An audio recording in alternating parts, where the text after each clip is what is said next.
Bezmaksas rīki, kurus es izmantoju ikdienā, kur varētu noderēt arī tev.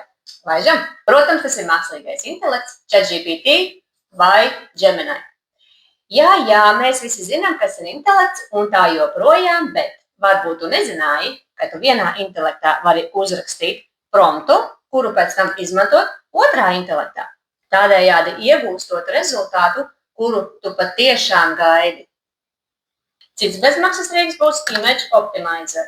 Es personīgi izmantoju I Love Image, jo salīdzinot ar TinyPNG, I Love Image mums iedod daudz vieglāku attēlu.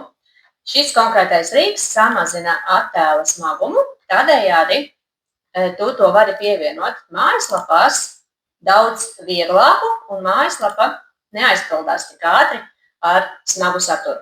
Augšupielādējot vienu un to pašu attēlu abos I Love Image, kā arī TinyPNG, mēs redzam, TinyPNG es saņēmu 843 KB smagu attēlu, savukārt I Love Image es saņēmu 368 KB smagu attēlu. Attēls ir pievienots viens un tas pats. Savukārt trešais rīks, ko es izmantoju gandrīz ikdienā, ir BrowserStack. Šajā rīkā es varu pārbaudīt savas mājaslapas darbību dažādos pārlūkos. Man ir Windows dators, un mēs visi zinām, ka uz Windows datoru nestrādā Safari.